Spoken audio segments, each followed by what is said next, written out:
Howdy, y'all. So about 10 minutes ago, I was contacted by a gentleman representative of the Bernie Sanders campaign. He asked me to endorse Mr. Sanders.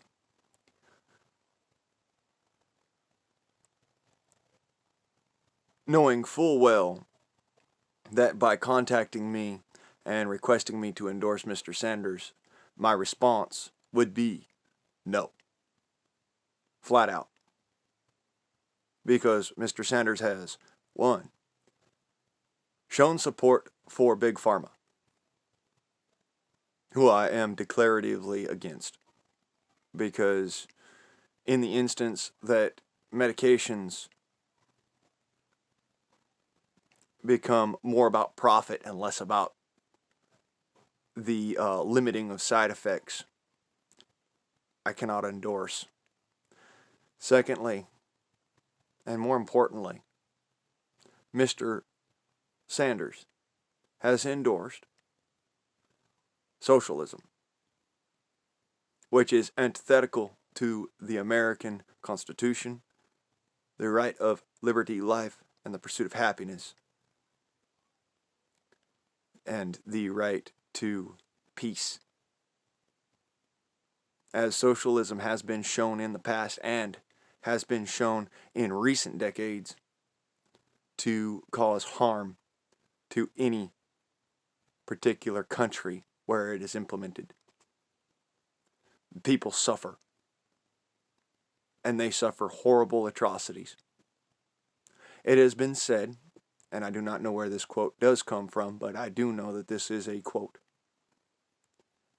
So I apologize now if I don't give the credit on this one, but I have heard this everywhere. A socialist is nothing more than a communist who ain't in a big hurry. A communist is just a socialist in an extreme rush to get things done. Now, something that bothers me beyond all recall,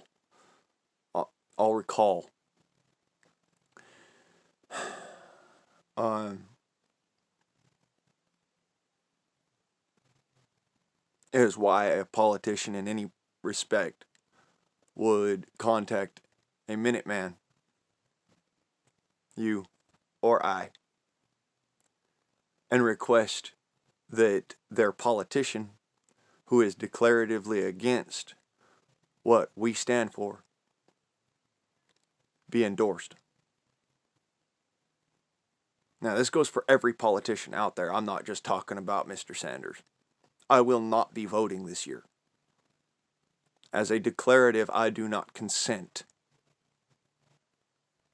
I do not consent to being ruled over.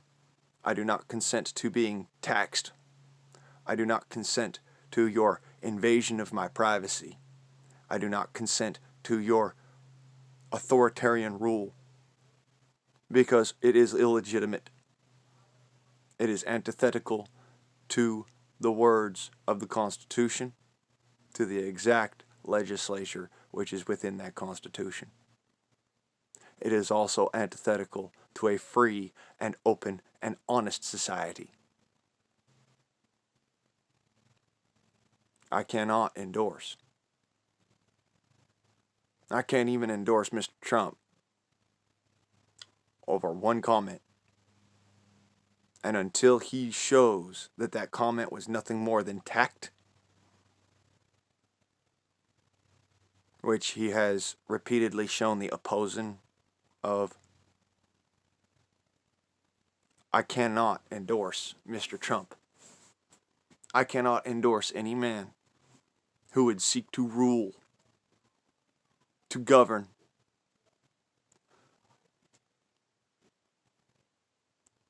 in a manner that is antithetical to the United States Constitution and to the rights as denoted within the Bill of Rights.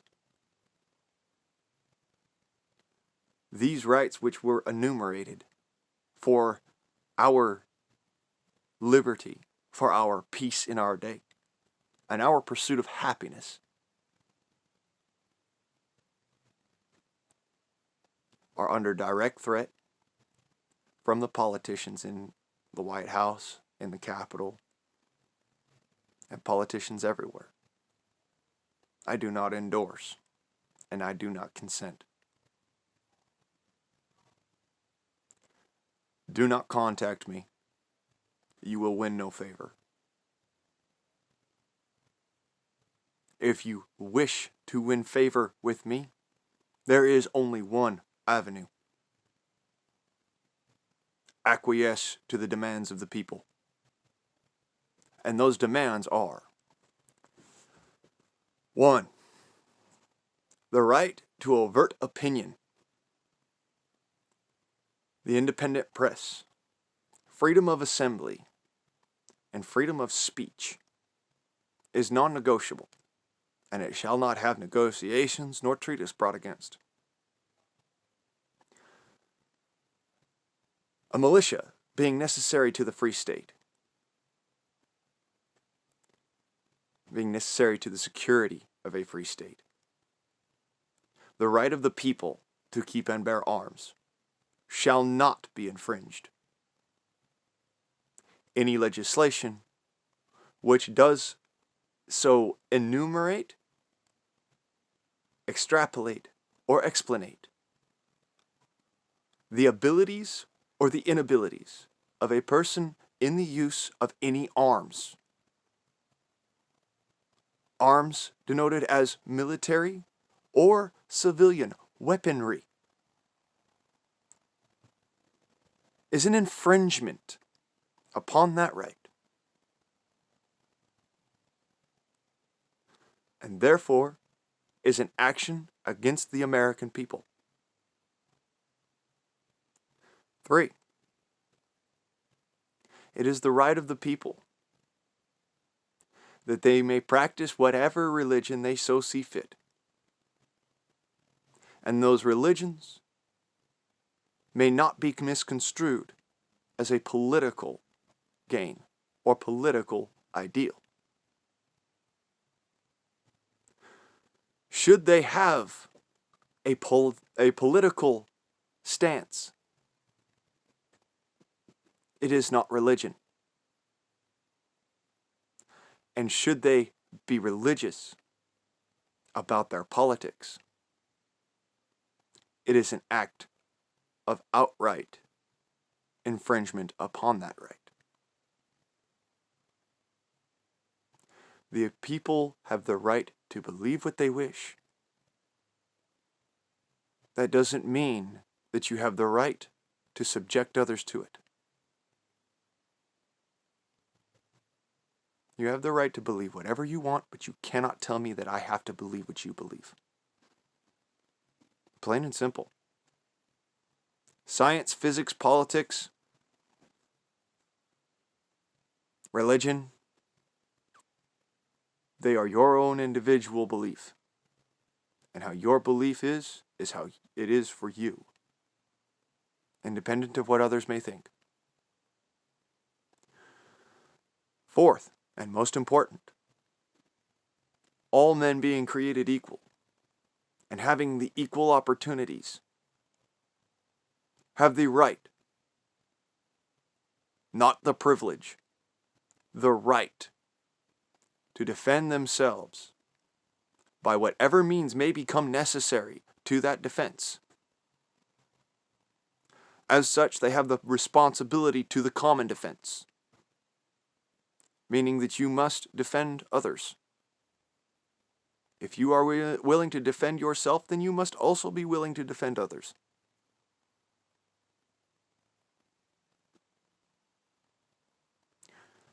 And 5th, until such time as corruption, personal monetary gain, and the implementation of efforts against the American people have been curtailed. There is no legitimate government.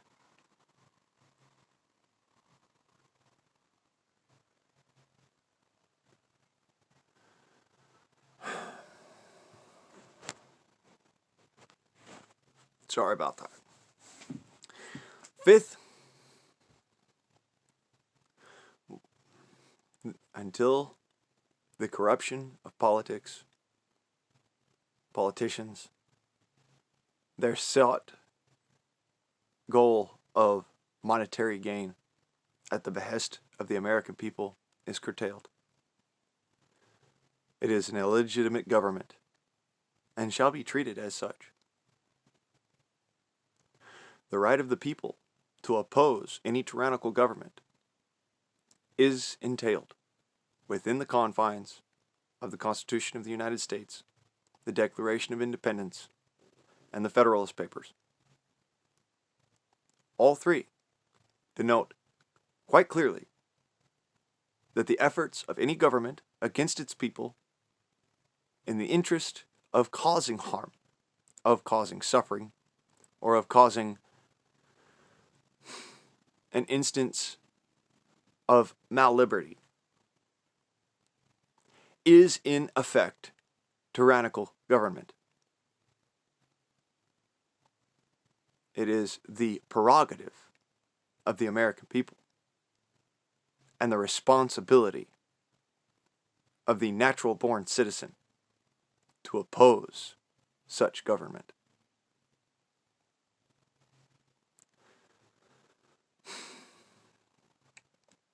Sixth, where so much as those who are in power should utilize that power in an effort to cause harm to the American people,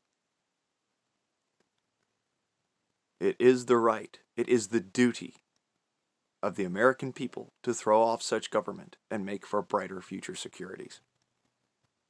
Securities not being government, securities being liberties. Securing of liberty. Securing of right, not of privilege.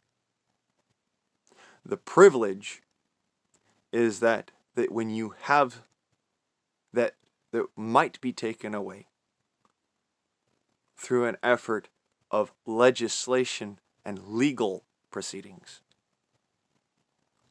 it is a privilege. But that which must be taken away by force is not a privilege. It is a right.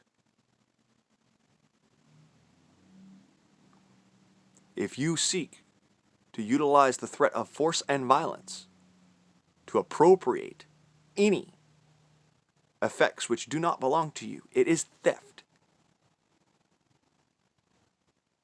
And that, in so much, is illegal. It is also an act of treason when taken under the efforts of a government entity. Stand for your rights, or live in chains. That is your choice. It's not a very big one, and it's not great, but it is your choice. Stand for your rights and die on that line, because that's what's going to happen. You will stand up and you will fall. But every person who falls gives those who have not had to stand yet the opportunity to live in liberty,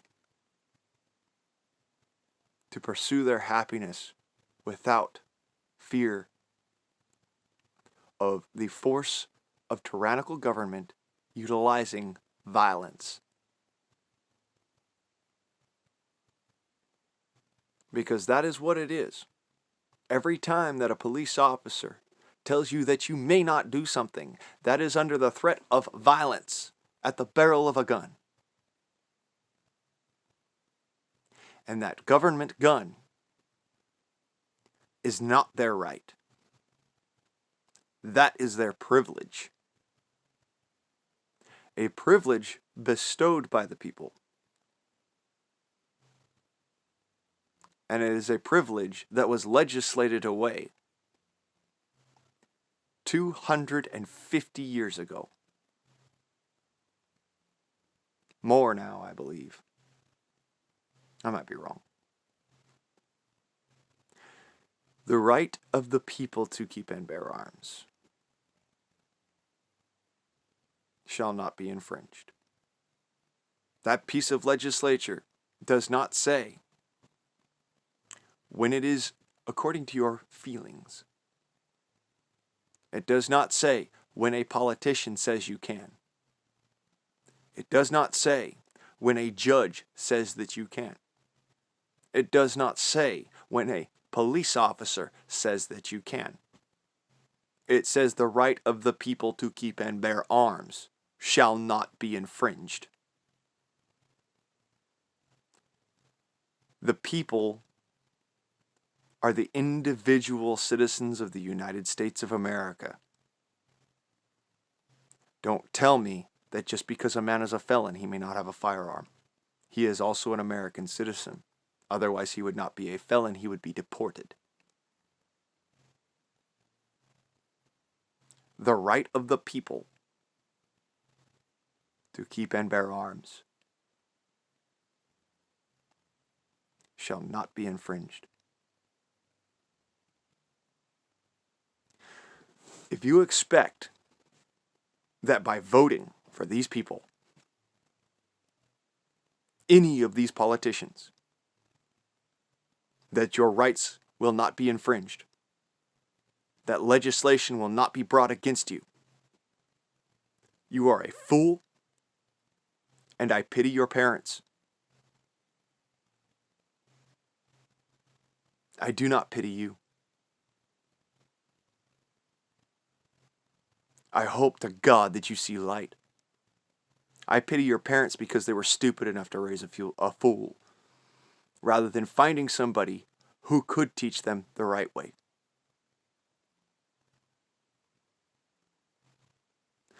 Anyone with a modicum of a sense of logic and reason understands this and realizes it to be truth. Those who have not been in our country for long enough to understand that logic and reason, I speak to you now.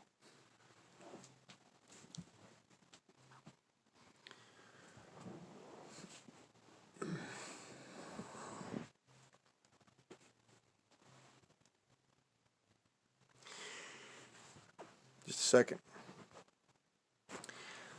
For those of you who do not understand logic and reason, I want to point out something to you. A projectile is nothing more than an object moving at speed. A weapon is nothing more than a tool utilized to cause death, harm, mayhem, or destruction.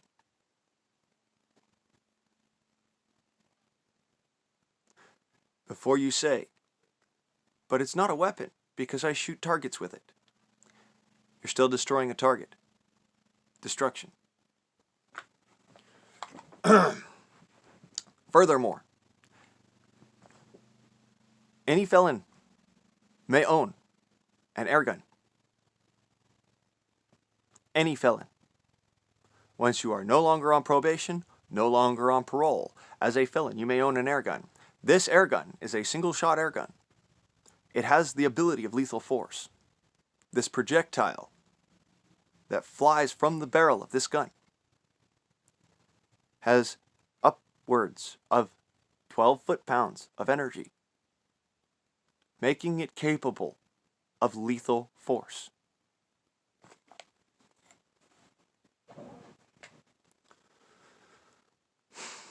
It's just a pellet gun. It's not a firearm. It's not a bow and arrow.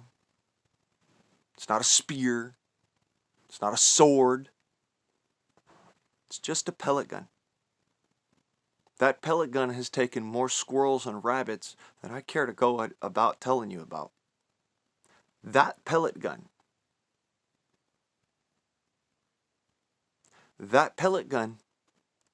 will shoot straight through a coconut. Lickety split. Makes a nice little hole. My point is that those of you who do not understand logic and reason will never be able to understand why a felon can get their hands on a gun. That is, no matter how much legislation you place forth, the item exists. You cannot take the cat and put it back in the bag. If you doubt me, try and tell me that nuclear weapons don't exist. You will become the laughingstock of the internet. I guarantee it. Another little somber thought for you. If you can be killed by a rusty nail, a pellet gun is a freaking 30-06 to you. Straight up. There is no difference. They are both projectile weapons. They both expel a lead projectile at speed. The difference is that that lead projectile is much lighter. My rifles, my .22 rifle expels a lead projectile at the same speed as that 30-06. 1,300 feet per second. When you utilize appropriate equipment and utilize it appropriately.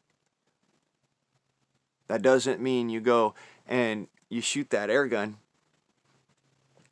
with no lubrication. That means you need something in order to diesel that air gun, which that's what it's made for. That's how it's made. That's why I bought that particular air gun. And before you say, oh, well, but it's a .22. It's shooting a lead pellet that's the size of a freaking grain of rice. Okay. How's about this? What about this air gun? That's a pretty big pellet.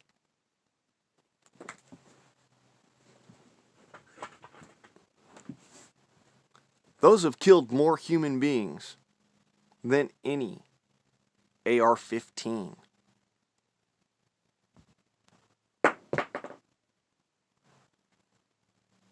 Go ahead and tell me. Go ahead. Oh, but felons can't normally get their hands on that. Well, excuse me. I bought this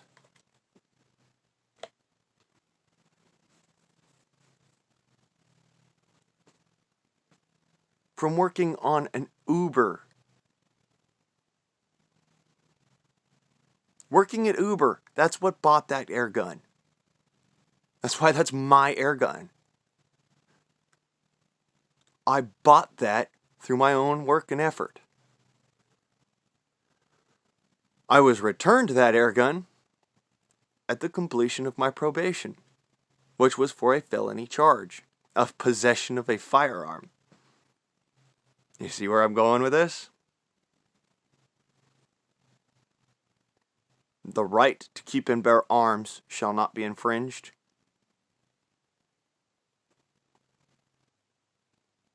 Just because you took one away from me makes you so powerful. It makes you an idiot. No amount of legislation has ever stopped someone in the interest of causing harm to others. Plain and simple. It has never stopped it. No matter how many times you legislate away a right, you are simply fooling yourselves. Okay, so I can't have an air gun anymore, right? Where'd that slug ball go? There it is. So I can't have an air gun. Obviously, you've never been a fan of Jorg Sprave or Jorg Sprave. 50 caliber lead balls. That's all they are. No powder. No primers. Just lead balls. They can't be taken under that legislation. What does that mean? If you know about things like slingshots and wrist rockets, that means that this is still just as dangerous as any 45 caliber ACP.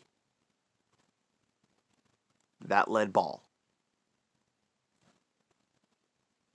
Because of a rubber band.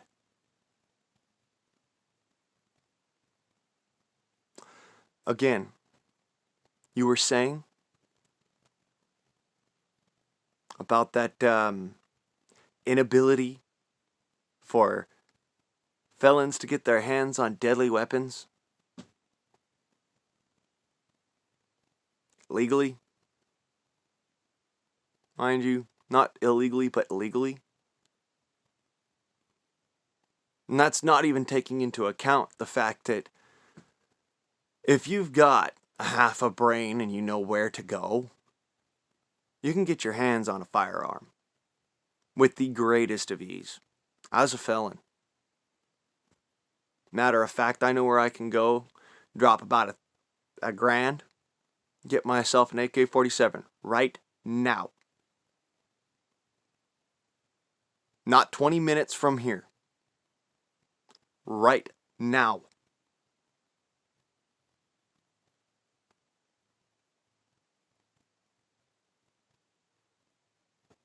It's pretty fucking hilarious, isn't it? The fact that legislation doesn't do a single thing except make fools of the legislators. Before you say, oh, but we've taken all those guns off the streets, we used the buyback program and all this.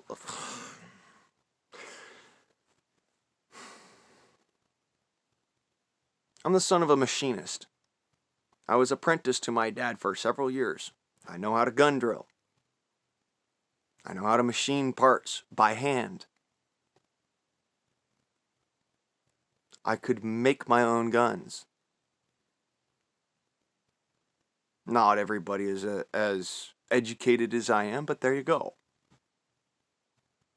There are many people out there with my education. And quite a few of them are felons for some political reason. There is no reason for them to be felons other than the fact that their politics do not line up with current politicians' whims. It is that simple. You don't believe me? Fine. That's fine. That makes you an easier target. And much easier to deal with. Because stupid people will always think they have the upper hand until they are proven wrong. You have to be proven wrong, I guess. That's sad. It really is. Because you don't understand. The very simple fact of the matter is, you can make these in your backyard. You can make this. If you got the equipment, you can make this in your backyard. If you've got a hand drill and a circular saw, a little bit of knowledge about how to freaking do shit, and a set of files, you can make this in your backyard.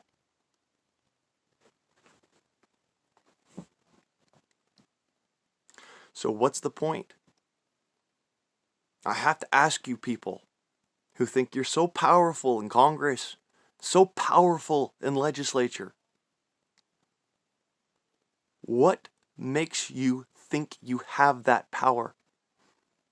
Is it because you think that I gave it to you? Huh, you're a fool. Grade A for stupidity. Matter of fact, A++ for stupidity. I've met teenagers with more sense than you. And that's pretty fucking sad. Let's think about that for a second. Teenagers, hormonal little shits. More sense than our politicians in Congress. It's pretty frickin' sad. A politician says, we need to ban all assault rifles. Okay, genius, they've already been a ban since 1968. You were saying?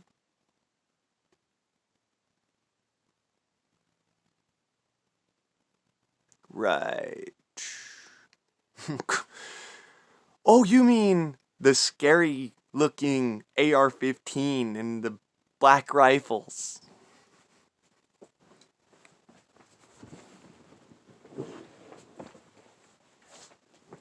Scary looking black rifles. It's a black rifle with a silver barrel and a black shroud flash hider. It's so scary. It's a pellet gun, you jackass.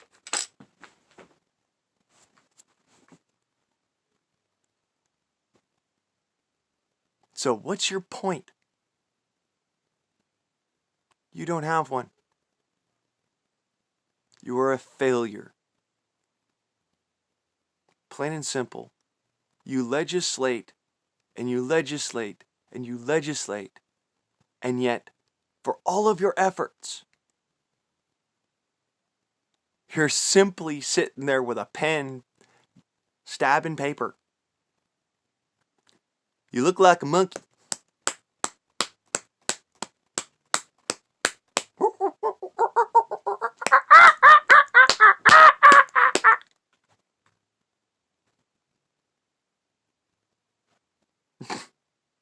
Yeah, you're a bunch of jackasses. That's how I see you. Your legislation has absolutely no fucking power. The teeth come at the price of lives. Mine and men like me. Good men who only wish to see the ability to provide sustenance for their families, to defend their families from harm. That's it. Nobody wants to go out